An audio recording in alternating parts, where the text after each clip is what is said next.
കർത്താവു വീണ്ടും വരാറായി തന്റെ കാന്തയാകും നമ്മെ ചേർത്തിടാൻ. കർത്താവു വീണ്ടും വരാറായി തന്റെ കാന്തയാകും നമ്മെ ചേർത്തിടാൻ.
കണ്ടിടുമേ ഞാൻ എൻ പ്രിയൻ പൊന്മുഖം, കൊണ്ടാടുമേ ഞാൻ ആ നിത്യ സന്തോഷം. കണ്ടിടുമേ ഞാൻ എൻ പ്രിയൻ പൊന്മുഖം, കൊണ്ടാടുമേ ഞാൻ ആ നിത്യ സന്തോഷം. ആ നല്ല നാളതോർത്ത് ഉള്ളം തുള്ളുന്നേ, ആ നല്ല നാളതോർത്ത് ഉള്ളം തുള്ളുന്നേ. We worship you, Jesus. ഒരു പാട്ടോട് പാടി നമുക്ക് ദൈവത്തെ പാകാലം ആരാധിക്കാം. സൃഷ്ടാവാം ദൈവമേ എൻ യേശുവേ, നിത്യനാം ദൈവമേ എൻ യേശുവേ, പരിശുദ്ധനെ രാജാവേ അങ്ങേ വാഴ്ത്തിടാം ഈ പകൽക്കാലം. ജീസസ്.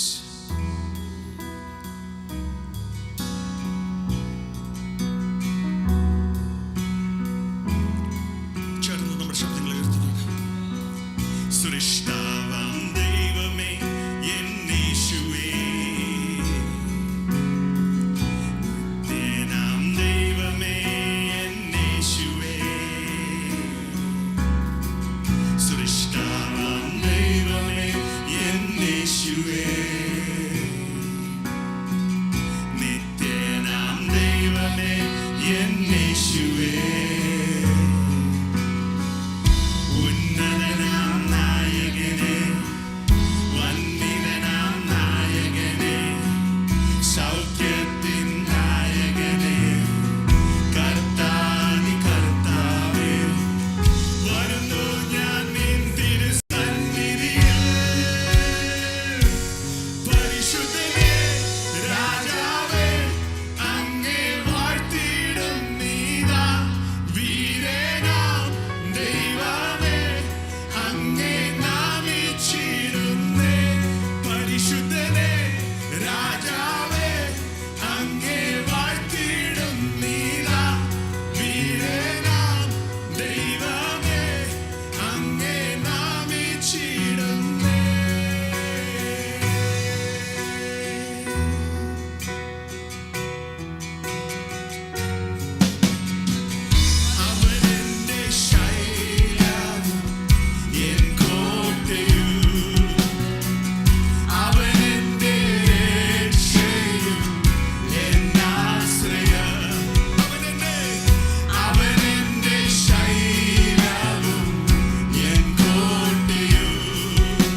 നമ്മുടെ ശബ്ദങ്ങളെ ഉയർത്തിക്കൊണ്ട് let's honor his presence. നമ്മുടെ ശബ്ദങ്ങളെ ഉയർത്തിക്കൊണ്ട് let's lift our voices. പരിശുദ്ധനെ രാജാവേ അങ്ങേ വാഴ്ത്തിയിടുന്നീതാ വീരനാ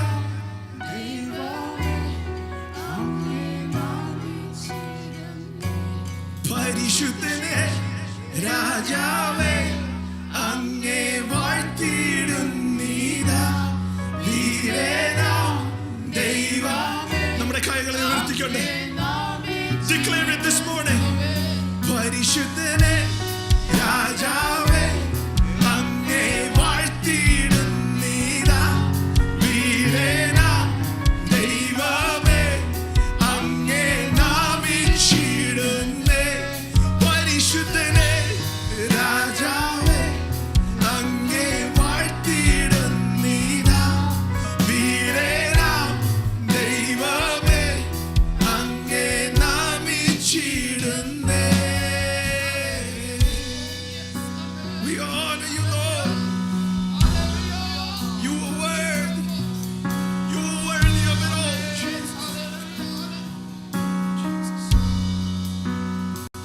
Jesus. Hallelujah. Please be seated. Praise God. Thank you, choir, for the powerful time of worship. Hallelujah. ഇത് പോൽക്കാലം നമുക്ക് ഒരുമിച്ച് വീണ്ടും ദൈവത്തിൽ കടന്നു വരുവാൻ, പാടുവാൻ, പ്രാർത്ഥിപ്പാൻ, ദൈവത്തെ മഹത്വപ്പെടുത്തുവാൻ ദൈവം തന്നിരിക്കുന്ന നല്ല അവസരത്തിനായി ദൈവത്തെ സ്തുതിക്കുകയാണ്.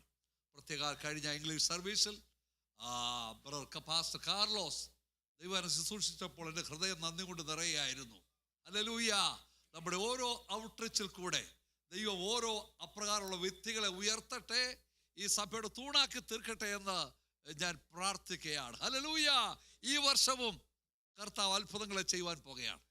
ദൈവത്തിന് വലിയ വിടുതലുകൾ കാണുവാൻ പോകുകയാണ്. ദൈവനാമ മഹത്വത്തോട് പറയട്ടെ, കഴിഞ്ഞ 34 ദിവസത്തെ പ്രവർത്തനത്തിന്റെ ഫലമായിട്ട് more than 30,000 വീടുകൾ കയറി ഇറങ്ങുവാൻ, കർത്താവിന്റെ സാക്ഷ്യം വഹിപ്പാൻ കർത്താവ് ഈ പട്ടണത്തിൽ കൃപ ചെയ്തു. ഇനി 2 ആഴ്ച കൂടെ ഉള്ളൂ. Praise God. Hallelujah. Pastor Paul Thanki ഇങ്ങനെ പറയും ഔട്ട്റീച്ചിന്റെ സമയത്ത്, അത് ഞാനിവിടെ വീണ്ടും റിപ്പീറ്റ് ചെയ്യുകയാണ്. ഔട്ട്റീച്ച് നടക്കുമ്പോൾ when we think about outreach, നിങ്ങൾ ചിന്തിക്കണം, നിങ്ങളുടെ മൂത്ത മകൻ്റെ കല്യാണം നടക്കുക. മൂത്ത മകൻ്റെ കല്യാണം നടക്കുമ്പോൾ നിങ്ങൾ അവധി എടുക്കുമെങ്കിൽ ഇതിനും അവധി എടുക്കണം. നിങ്ങൾ പോകുമെങ്കിൽ നിങ്ങൾ പോകണം. ഹല്ലേലൂയ. എന്തെങ്കിലും കൈ തുറന്ന് സഹായിക്കുമെങ്കിൽ കൈ തുറന്ന് സഹായിക്കണം. ഇതാണ് സുവിശേഷ വേല.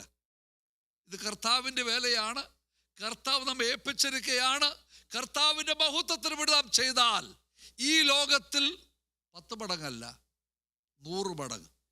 നിങ്ങൾ ഒരു ബിസിനസ്സിന് 100 മടങ്ങ് കിട്ടത്തില്ല. സുവിശേഷ വേലയ്ക്ക് 100 മടങ്ങ് കർത്താവ് നിങ്ങളുടെ മടിയിൽ തന്നെ തരും. Praise God. ഞങ്ങളുടെ അനുഭവസ്ഥരാണ്. ഹല്ലേലൂയ. ആകയാൽ നമുക്കതിനു വേണ്ടി കർത്താവിന് വേണ്ടി പ്രവർത്തിക്കാം. ഇന്ന് പകൽക്കാലം കർത്താവിൻ്റെ വലിയൊരു ദാസൻ പാസ്റ്റർ സ്റ്റാൻലി ജോർജ് നമ്മുടെ മധ്യത്തിലുണ്ട്. എൻ്റെ ഇവാഞ്ചലിസ്റ്റ് സ്റ്റാൻലി ജോർജ് നമ്മുടെ മധ്യത്തിലുണ്ട്. കഴിഞ്ഞ നാളിൽ പല സ്റ്റേറ്റിൻ്റെ പ്രസിഡൻ്റായിട്ടൊക്കെ ഇരുന്നു. അതുകൊണ്ടാണ് ഞാൻ അങ്ങനെ കൺസിഡർ ചെയ്തത്. കഴിഞ്ഞ 50 വർഷമായിട്ട് അടുത്ത സ്നേഹബന്ധം പുതുക്കത്തിലായിരിക്കാൻ, ഒരുമിച്ച് പ്രവർത്തിപ്പാനൊക്കെ കർത്താവ് അവസരം തന്നു. എൻ്റെ പിതാവും തൻ്റെ പിതാവും 50-ൽ പരം വർഷം ഒരുമിച്ച് പ്രവർത്തിച്ചു. ഞങ്ങൾക്കും 50-ൽ പരം വർഷങ്ങൾ ഒരുമിച്ച് പ്രവർത്തിപ്പാനും കർത്താവിൻ്റെ നാമത്തെ ഉയർത്തുവാനും ദൈവം സഹായിച്ചു. ദൈവം തന്നെ നടത്തിയ വിധങ്ങൾ പലതാണ്. Praise God. ഹല്ലേലൂയ. ഇന്ന് ഫിക്കോണ എന്ന ഓർഗനൈസേഷൻ്റെ ഇന്ത്യൻ പെർസിക്യൂട്ടഡ് ചർച്ചസിൻ്റെ ലോകമെമ്പാടുമുള്ള പ്രസിഡന്റ് ട്രംപിനോട് ചേർന്ന് താൻ പ്രവർത്തിച്ചുകൊണ്ടിരിക്കുകയാണ്. മലയാളികളുടെ ഇടയിൽ കർത്താവ് ഏറ്റവും കൂടുതൽ ഉയർത്തിയ ഒരു വ്യക്തിയാണ് സ്റ്റാൻലി ജോർജ്. തൻ്റെ ജീവിതത്തെ ഓർത്ത്, ശുശ്രൂഷയെ ഓർത്ത് ദൈവത്തെ സ്തുതിക്കുകയാണ്. താൻ ഹല്ലേലൂയ ഈ ഫീൽഡിൽ പ്രവർത്തിക്കുമ്പോൾ തന്നെ പ്രൈസ് ഗോഡ് ലോകവ്യാപകമായി കർത്താവിൻ്റെ സാക്ഷ്യം വഹിച്ചുകൊണ്ടിരിക്കുകയാണ്. ഇന്ത്യയുടെ പല സ്ഥലങ്ങളിൽ നാം പോയിട്ടില്ലാത്ത പല മേഖലകളിൽ പോയി കർത്താവിനെ സാക്ഷിപ്പാൻ, നൈജീരിയയിൽ പോയി കർത്താവിനെ സാക്ഷിപ്പാൻ, കെനിയയിൽ പോയി കർത്താവിനെ സാക്ഷിപ്പാൻ കർത്താവ് തനിക്ക് അവസരം കൊടുത്തുകൊണ്ടിരിക്കുന്നു. ഞാൻ കൂടുതൽ വിവരിക്കുന്നില്ല. താൻ തന്നെ കടന്നു വന്ന് ദൈവവചനത്തെ ശുശ്രൂഷിക്കുമ്പോൾ തന്നെ തൻ്റെ ശുശ്രൂഷകളെക്കുറിച്ച് നമ്മളെ അറിയിക്കുകയും ചെയ്യും. അത് നമ്മുടെ ആത്മീയ ജീവിതത്തെ അനുഗ്രഹവും ദൈവരാജ്യത്തിൻ്റെ മഹത്വത്തിന് കാരണമായി തീരുവാൻ പ്രാർത്ഥനയോടെ നമുക്ക് ദൈവസ്ഥലായിരിക്കാം. തുടർന്ന് സ്റ്റാൻലി ജോർജ്.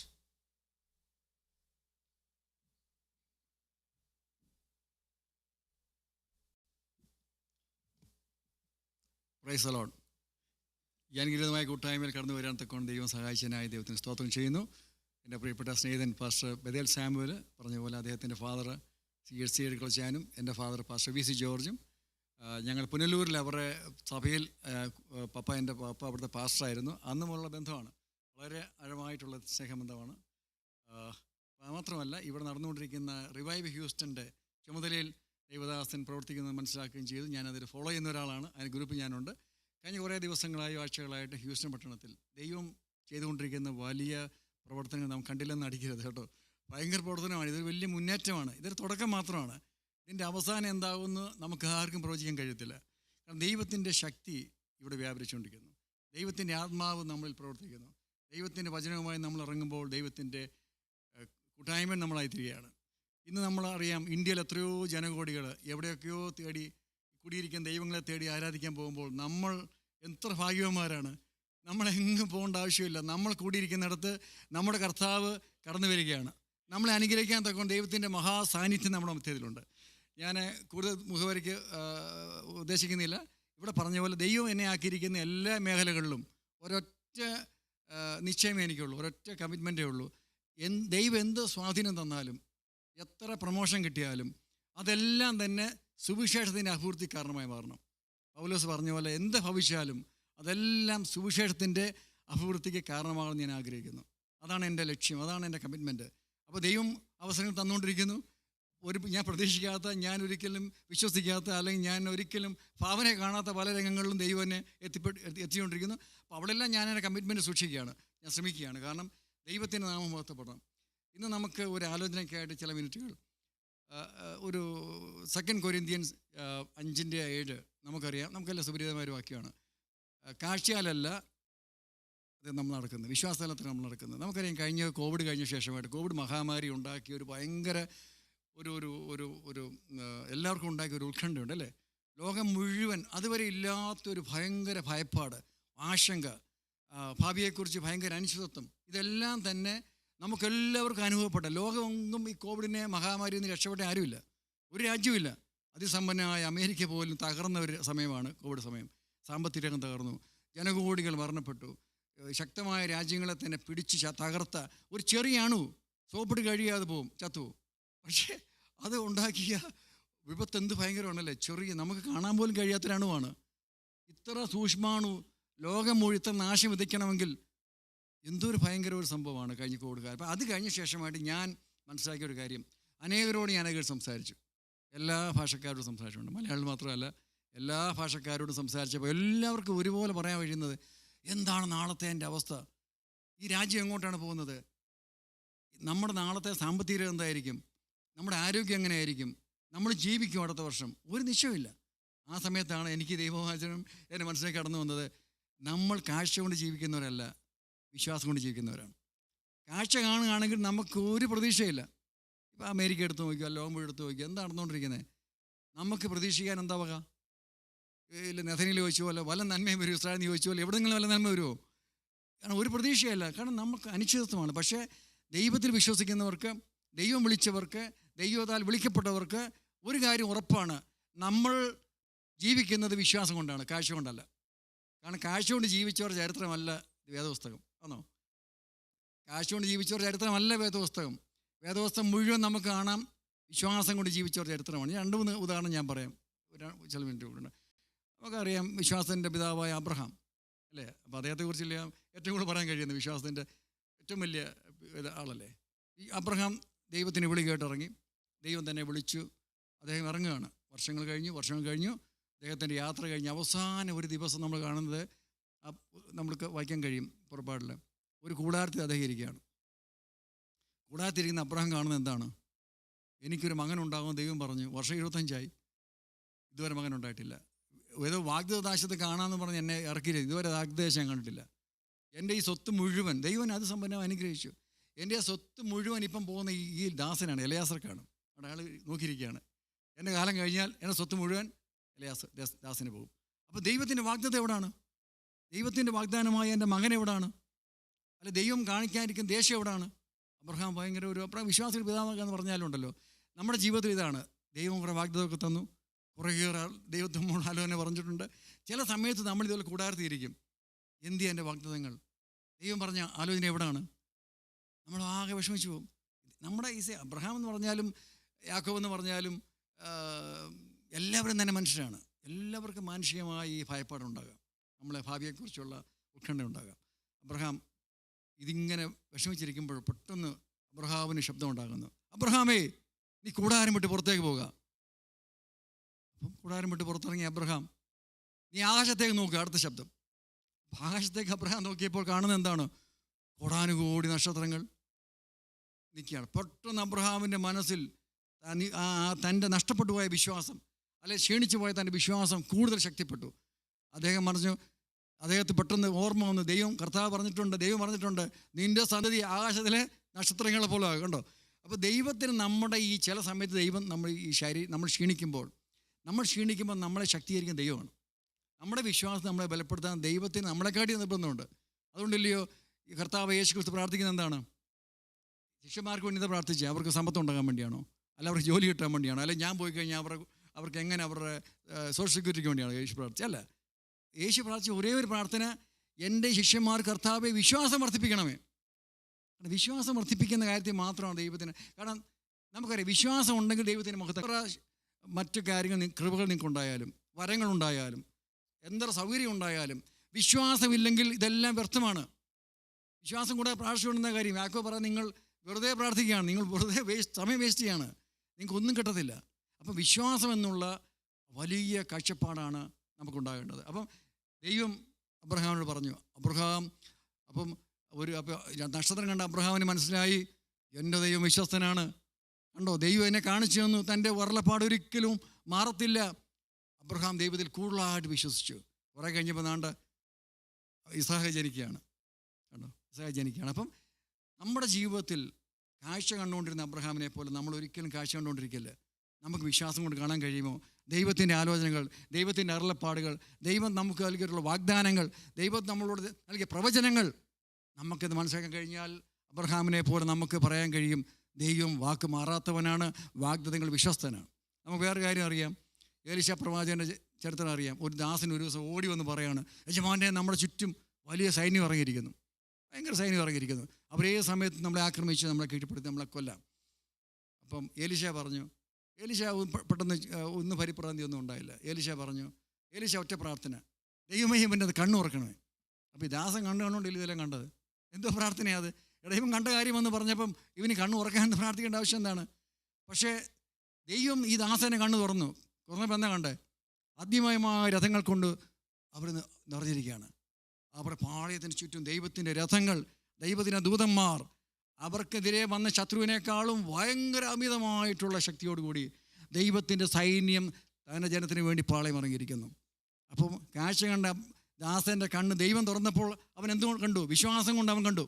അവൻ്റെ വിശ്വാസം കണ്ട് ദൈവം തുറന്നപ്പോൾ ദൈവം ഒരുക്കിയ ദൈവത്തിൻ്റെ പ്രൊവിഷൻസ് കാണാൻ കഴിഞ്ഞു. ദൈവം നമുക്ക് നൽകിയിരിക്കുന്ന ദൈവത്തിൻ്റെ പ്രൊട്ടക്ഷൻ കാണാൻ കഴിഞ്ഞു, സംരക്ഷണം കാണാൻ കഴിഞ്ഞു. നമ്മുടെ ജീവിതത്തിൽ പലപ്പോഴും നമ്മളിങ്ങനെയാണ് അല്ലേ? നമ്മുടെ ജീവിതത്തിൽ പലപ്പോഴും പല വിഷയങ്ങൾ കൊണ്ട് നമ്മൾ വിഷമിച്ച് മടുത്ത് ഭയപ്പെട്ടിരിക്കുന്ന സമയത്ത് ഈ വചനം നിങ്ങൾക്ക് നീ വചനം നിങ്ങൾക്കൊരു ഒരു ഒരു ഒരു മുന്നറിയിപ്പായി, നിങ്ങൾക്കൊരു വെല്ലുവിളിയായി മാറട്ടെ. ഈ ദാസനെ പോലെ നമ്മുടെ കണ്ണുറക്കാൻ കഴിയുമോ? വിശ്വാസത്തിന് കണ്ണുറക്കാൻ കഴിയുമോ? ദൈവത്തിൻ്റെ വലിയ ഒരുക്കങ്ങൾ നമുക്ക് വേണ്ടി കാണാൻ കഴിയും. ഇനി ഒരു കാര്യം പറയാം. ഒരു പുതിയ നിയമത്തിൽ നമുക്കൊരു ആളെ കാണാം. കണ്ണുപൊട്ടനായ ഒരു മനുഷ്യൻ ഭിക്ഷയാദിക്കുകയാണ് എരിഹോവിൻ്റെ പരിക്കൽ. അനേക വർഷങ്ങളായി ഭിക്ഷയാദിച്ചുകൊണ്ടിരിക്കുകയാണ്. അപ്പോൾ എല്ലാവരും പരിഹസിക്കുന്നു. കടന്നു പോകുന്നവരെല്ലാം പറയുന്നു, ബത്ലഹേമായി എത്രയോ വർഷം കൊണ്ട് അവിടെ നിന്ന് ഭിക്ഷയാദിക്കുന്നു. ഒരു സാധ്യതയുമില്ല, ഇവനൊരു പ്രതീക്ഷയുമില്ല. ഇവൻ്റെ കാര്യം എത്ര വർഷം കൊണ്ടുള്ള ഭിക്ഷയാണ്. കാരണം അവനെക്കുറിച്ച് സമൂഹത്തിന് ഒരു പ്രതീക്ഷയില്ല, അവനും പ്രതീക്ഷയില്ല. എന്നാൽ ഒരു ദിവസം അവനൊരു ശബ്ദം കേട്ടു, നസറേത്തുകാരനായ യേശു ഇതുവഴി വരുന്നു. ആ ശബ്ദം കേട്ടപ്പോൾ അവൻ്റെ ഉള്ളിൽ അവൻ്റെ വിശ്വാസ കണ്ണ് തുറന്നു. അവൻ്റെ കണ്ണുകൊണ്ട് അവൻ കാണാത്തൊരു കാര്യം, അവൻ്റെ കേൾവിയിൽ അവൻ കേൾക്കുന്നൊരു കാര്യമുണ്ട്. യേശു വരുന്നു. ആ യേശുവിനെ കുറിച്ച് ഞാൻ കേട്ടിട്ടുണ്ട്. അവൻ അത്ഭുത സൗഖ്യം കൊടുക്കുന്നവനാണ്, അത്ഭുത മന്ത്രിയാണ്.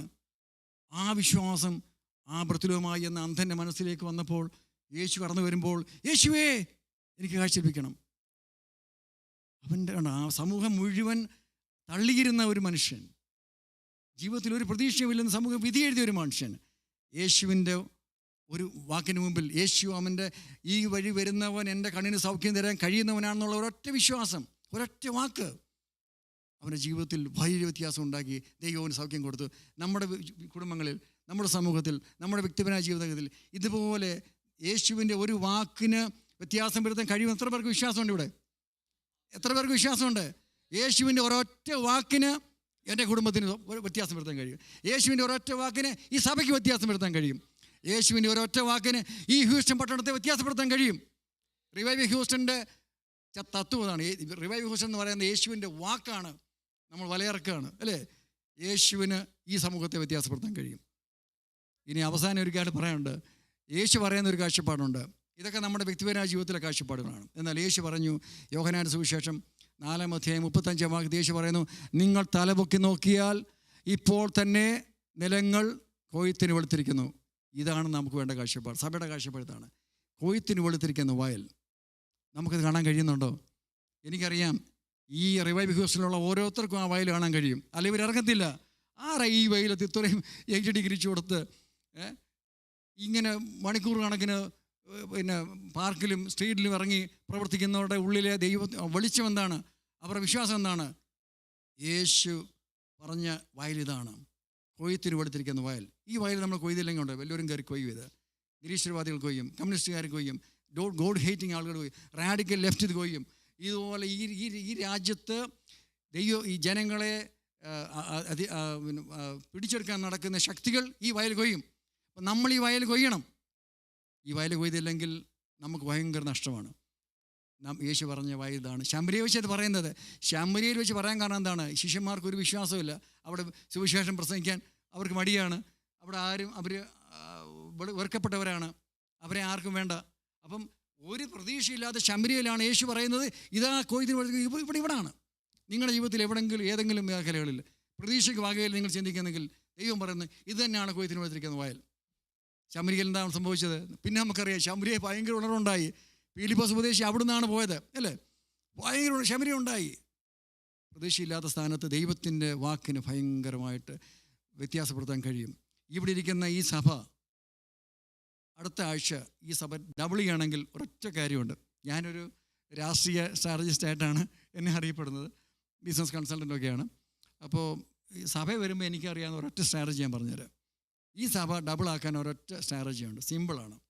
ഇവിടെ ഇരിക്കുന്ന ഈ അംഗസംഖ്യ അടുത്ത ഞായറാഴ്ച ഡബിളാക്കാൻ ഒരൊറ്റ സ്ട്രാറ്റജി എന്താണെന്നറിയാം? ഒരൊറ്റ സ്ട്രാറ്റജി, ഒറ്റ കാര്യമുള്ളൂ. അത് പറഞ്ഞ് അവസാനിപ്പിക്കുകയാണ്.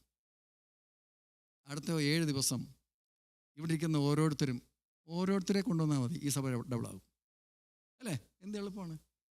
നിങ്ങൾ ഈ കാര്യം ചിന്തിച്ചിട്ടുണ്ടോ നേരത്തെ? നിങ്ങൾ ഈ സഭ വളരുന്നില്ല എന്ന് പറഞ്ഞ് ഭയങ്കര പ്രാർത്ഥന, ഉപവാസം, ശരിയാണ്, നല്ല കാര്യമാണ്. നിങ്ങൾക്ക് ആക്ഷൻ ഉണ്ടോ? പ്രാർത്ഥന കൊണ്ട് സഭ വളരുമോ? അത് മാത്രം വളരുമോ? പ്രാർത്ഥന അതിൻ്റെ ഒരു സ്രോതസ് അതിൻ്റെ ഒരു ബേസ് മാത്രമാണ്. പ്രാർത്ഥന ബേസാണ്. ഇറങ്ങി പുറപ്പെടണം. കൊയ്ത്തിന് വെളുത്തിരിക്കുന്ന വയൽ കൊയ്യണം. ഈ നമ്മുടെ ചർച്ചിലോട്ട് ഇങ്ങനെ കൊയ്ത് വരുമോ? തന്നെത്താൻ കൊയ്ത് വരുമോ? ഇത് കുട്ടനാട്ടുകാർക്ക് അറിയാമോ? ഏതെങ്കിലും വയൽ തന്നെത്താൻ കൊയ്ത് നമ്മുടെ കളപ്പുരയോട്ട് വരുമോ? നമ്മൾ പോയി കൊയ്യണ്ടേ? നമ്മൾ കൊയ്ത്തില്ലെങ്കിൽ പിന്നെ ആരാ കൊയ്യുന്നേ? വേറെ ആൾക്കാർ തയ്യാറുണ്ട്. അപ്പോൾ ഈ സഭ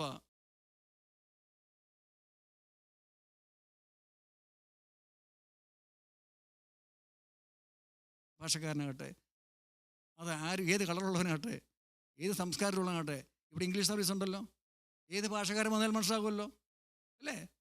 നിങ്ങൾ ഈ ചർച്ച് ബിൽഡിംഗ് വാങ്ങിച്ചിട്ട് ഇവിടെ ഇംഗ്ലീഷ് സർവീസ് വെച്ചിട്ട് ഇവിടെ മില്യൺസ് ആളുകൾ ഇങ്ങനെ തേരാപ്പാൻ നടക്കുകയാണ്. എന്താ നിങ്ങൾക്ക് ഒരാളെ കൊണ്ടുവരാൻ വയ്യാത്ത? ഒരാഴ്ച നിങ്ങൾ എന്തെല്ലാം കാര്യം ചെയ്യുന്നു? നിങ്ങൾ ഗ്രോസറി കടയിൽ പോകുന്നു, ജോലി ചെയ്യുന്നു, എന്തുമാത്രം കാര്യങ്ങൾ ചെയ്യുന്നു. നിങ്ങളൊരു ഒരു ബർഗർ വാങ്ങിക്കുന്ന സമയം അതിൽ ഒരാളോട് സുവിശേഷം പറയാനായിട്ട്. അപ്പോൾ നമുക്ക് ഈ ഒരു കാഴ്ചപ്പാട് വേണം. നമ്മൾ കാഴ്ച കൊണ്ടല്ല ജീവിക്കേണ്ടത്, കാഴ്ചപ്പാട് കൊണ്ടാണ്. കാഴ്ച കൊണ്ട് ജീവിച്ചാൽ സഭ വളരത്തില്ല, നമ്മൾ വളരത്തില്ല, നമുക്ക് ഒരു വ്യത്യാസം ഉണ്ടാകത്തില്ല. ഹബക്കൂക്ക് പറഞ്ഞ പോലെ എൻ്റെ നീതിമാൻ വിശ്വാസ ജീവിക്കും. വിശ്വാസം കൊണ്ട് നമുക്ക് ജീവിക്കാം. നമ്മുടെ ജീവിതത്തിൽ ഈ പ്രതീക്ഷ, ഈ പ്രത്യാശ ഉണ്ടാകട്ടെ. സഭയെ ദൈവം ശക്തീകരിക്കട്ടെ. ഈ സഭയെ അടുത്ത പ്രാവശ്യം ഞാൻ വരുമ്പോൾ ഞാൻ വിശ്വസിക്കുന്നു, നമ്മൾ ഒരുമിച്ച് പ്രവർത്തിക്കുകയാണെങ്കിൽ അടുത്ത പ്രാവശ്യം വരുമ്പോൾ ഇതിൻ്റെ ഇരട്ടി സംഖ്യ ഉണ്ടാകും. കാരണം ഈ കാര്യം ഞാൻ നേരത്തെ പറഞ്ഞ സ്ട്രാറ്റജി നിങ്ങൾ ഉപയോഗിക്കണം. ഒരാഴ്ചയെങ്കിലും സംഭവിക്കും. ദൈവം നമ്മൾ സഹായിക്കട്ടെ എന്ന് പ്രാർത്ഥിച്ചുകൊണ്ട് ഇങ്ങനൊരു അവസരം തന്നതിലേക്ക് ദൈവത്തിന് നന്ദി പറഞ്ഞുകൊണ്ട് നിങ്ങൾ ദൈവം അനുഗ്രഹിക്കട്ടെ. ഈ പുതിയ വർഷക്കാലം പുതിയ കാഴ്ചപ്പാടോടുകൂടി നിങ്ങളുടെ ജീവിതത്തിൽ കാഴ്ചയല്ല കാഴ്ചപ്പാട്. കാഴ്ച എന്ന് പറഞ്ഞാൽ കണ്ടുകൊണ്ടിരിക്കുന്ന കാര്യമാണ്. കാഴ്ചപ്പാട് ദർശനമാണ്. വ്യത്യാസമുണ്ട്. കാഴ്ച കൊണ്ട് ജീവിക്കാൻ പറ്റത്തില്ല. കാഴ്ച എന്ന് പറഞ്ഞാൽ നമ്മൾ കാണുന്ന കാര്യങ്ങളൊക്കെയാണ്, അത് സത്യമാണ്. പക്ഷെ കാഴ്ചപ്പാട് കാണാത്ത കാര്യങ്ങളാണ്. വിശ്വാസമാണ് അതിൻ്റെ ആവശ്യം. ആ കാഴ്ചപ്പാടുകൊണ്ട് നമുക്ക് ജീവിക്കാം. ദൈവം നമ്മളെ അനുഗ്രഹിക്കുവാറാകട്ടെ. Praise the Lord.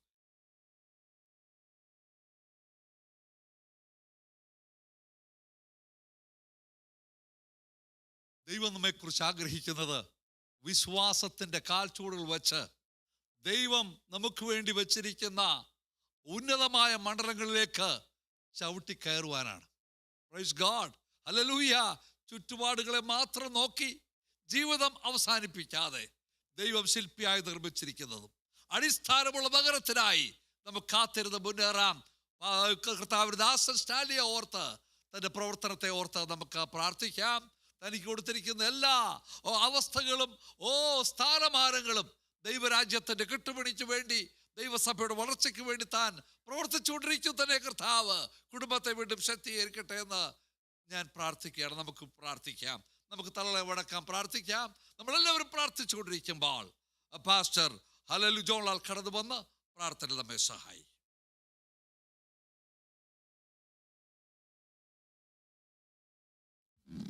കർത്താവേ, സ്തുതി നല്ല പിതാവേ, ഉണ്ടെങ്കിൽ വാഴ്ന്നു സ്തുതിക്കുന്ന കർത്താവേ, അനുഗ്രഹപ്പെട്ട ആരാധന അവിടെ ഞങ്ങൾക്ക് തന്നതിനാൽ ഞങ്ങളെങ്കിൽ വാഴ്ന്നു സ്തുതിക്കുന്നു, സ്തോത്രം ചെയ്യുന്ന കർത്താവേ. വന്ന നിമിഷങ്ങളിൽ എത്രത്തോളം അവിടെ ഞങ്ങളെ സഹായിച്ചല്ലോ ദൈവം. ഞങ്ങളുടെ പരിശുദ്ധാത്മ സാന്നിധ്യം കൊണ്ട് അവിടെ ഞങ്ങൾ നിറച്ച കൃപയ്ക്കായി സ്തുതിക്കുന്നു, സ്തോത്രം ചെയ്ത കർത്താവേ. ഞങ്ങളുടെ പ്രിയപ്പെട്ടവരെ അവിടെ നിന്ന് വിടുവിച്ചുകൊണ്ടിരിക്കുന്ന കൃപയ്ക്കായി സ്തോത്രം. യാത്ര ചെയ്യുന്നവരെ ഓർത്ത് ഞങ്ങൾ പ്രാർത്ഥിക്കുന്നു. ദൈവം സഹായിക്കുമാറാകണമെന്ന് പ്രാർത്ഥിക്കുന്നു. ദൈവമേ, യാത്ര ചെയ്യാനിരിക്കുന്നവരെ ഓർത്ത് പ്രാർത്ഥിക്കുന്നു കർത്താവേ. ഹല്ലേലൂയ. ഇതുപോലെ കൂട്ടിക്കൊണ്ടുവന്ന കർത്താവ് വിശിഷ്ടാതിഥികൾക്കായി പ്രാർത്ഥിക്കുന്നു. ദാസന്മാരെ ദാസിമാരെ കർത്താവെ അവിടുന്ന് അയച്ച് ഞങ്ങൾ ആലോചന തന്ന കൃപയ്ക്കായി ഞങ്ങൾ വാഴ്ന്നു സ്തുതിക്കുന്നു കർത്താവെ. അങ്ങനെ കർത്താവെ എല്ലാ ആലോചനകൾക്കായി സ്തോത്രം. ഈ ദിവസങ്ങളിൽ കർത്താവെ വിശ്വാസത്തെ കണ്ടാൽ ഞങ്ങൾ കർത്താവ് മുന്നേറുവാൻ ഞങ്ങളെ സഹായിക്കണമെന്ന് പ്രാർത്ഥിക്കുന്നു. ദൈവമേ, കർത്താവെ വേല വിശാലമാണല്ലോ കർത്താവെ. ദേശത്ത് കർത്താവെ അനേക ആത്മാക്കളെ കൊന്നെടുപ്പാൻ അവിടെ ഞങ്ങളെ സഹായിക്കുമാറാകണമെന്ന് പ്രാർത്ഥിക്കുന്നു പിതാവെ. ദാസന്റെ കർത്താവെ സൂക്ഷിപ്പാൻ അവിടുന്ന് ബലപ്പെടുത്തിയ കൃപയ്ക്കായി സ്തോത്രം ചെയ്യുന്നു, സ്തുതിക്കുന്നു കർത്താവിന്റെ കരങ്ങൾ ഞങ്ങളെ ഏൽപ്പിച്ച് പ്രാർത്ഥിക്കുന്നു. കർത്താവ് ഞങ്ങളെ അനുഗ്രഹത്തോടെ അയക്കാൻ പോകുന്നതിനായി സ്തോത്രം, യേശുവിന്റെ നാമത്തിന്റെ പിതാവേ, ആമേൻ. നമ്മുടെ കർത്താവായ യേശു ക്രിസ്തുവിന്റെ കൃപയും പിതാവായ ദൈവത്തിന്റെ സ്നേഹവും പരിശുദ്ധാത്മാവിന്റെ സാന്നിധ്യവും കൂട്ടായ്മയും നമ്മോടും പ്രാർത്ഥിച്ചുകൊണ്ടിരിക്കുന്ന എല്ലാ വിഷയങ്ങളോടും കർത്താവായ യേശു ക്രിസ്തുവിന്റെ രണ്ടാം വരവരെയും നിരന്തരം ഉണ്ടായിരിക്കുമാറാകട്ടെ. ഇന്ന് പകൽക്കാലം കർത്താവായ യേശു ക്രിസ്തു മുഖാന്തരം ജയത ദൈവത്തിന് സ്തോത്രം. Hallelujah, hallelujah, hallelujah. ആമേൻ. കർത്താവായ